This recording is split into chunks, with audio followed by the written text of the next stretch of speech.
We got Maggie Rose on the phone right now. Maggie, thank you for chatting with us. Thanks for having me. It's been a couple years since you and I have chatted, but in those couple years, a lot has happened in your world, including a Grammy nomination. What was that like? It was very exciting. That award in particular is a peer-nominated award, so it's always nice to get that stamp of approval from your creative community. And it's an album that I really love and I worked on for a long time called No One Gets Out Alive. And it's kind of about not waiting to go after the things that you want. And that certainly felt like a big moment. When you get on a list like that, the phone rings more, you got more things to do. Like, what's it like kind of the week or two after something like that happens?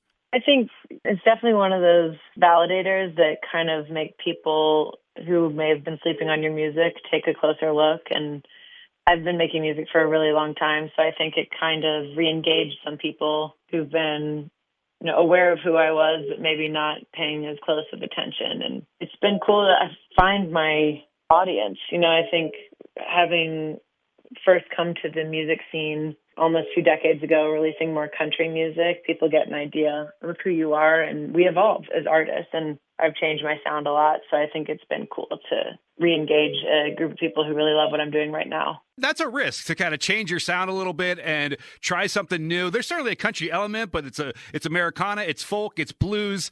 There had to be people in your world that kind of said, are you sure you want to kind of mess with the formula? Yes and no, because it wasn't calculated. I mean, over almost 2 decades of doing this, we're all going to inherently change as people. So I'm just trying to be as authentic as I can be in what I'm putting out there and have it reflect where I am at this stage in my life right now. So that's going to mean sonics change and themes change a little. You have played some of the biggest places in the world, Bonnaroo, CMA Fest, but this is the one I want to ask you about because you've played the Grand Ole Opry over 100 times. Is that right?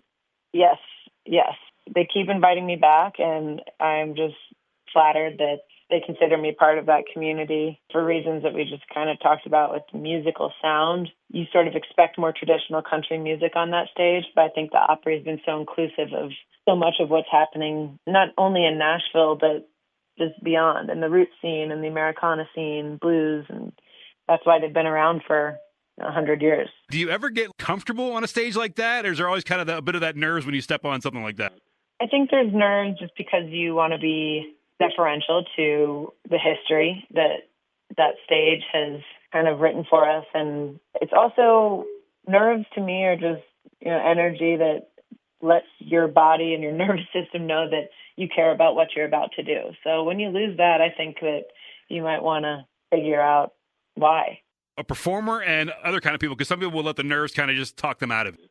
Yes. And I mean, it's a real thing. Your heart rate increases. You have things happening that feel like are not within your control, within your body. And I can get why it can be overwhelming, but there's no greater feeling than finishing that performance and knowing that you're able to overcome it. And it's just mental strength and love for what you do that kind of help you surpass that. You've got a chance to perform with some incredible artists, Vince Gill, Craig Morgan, and you did a song with Grace Potter. How do these kind of collaborations come together? Honestly, Vince Gill, I just called him up one night and he was watching the World Series. And I told him I had covered I Can't Make You Love Me. And he loved that song. We had written songs together. And he just agreed to do a duet with me on the spot. And he hadn't heard it. And Grace has been a friend of mine for several years, and I've always just loved her whole vibe and her voice. And she listened to an EP that I'd been working on, and that song in particular really resonated with her. And again, just kind of casually asked her to join me on it, and she said yes. And Craig and I had also gotten together through partnership for a Jeep campaign, and he's just the easiest guy to be around. We wrote a song about some experiences that we had being Jeep owners once upon a time. And then that's how that came to. Maggie Rose, if people don't know enough about you, how can they find out more?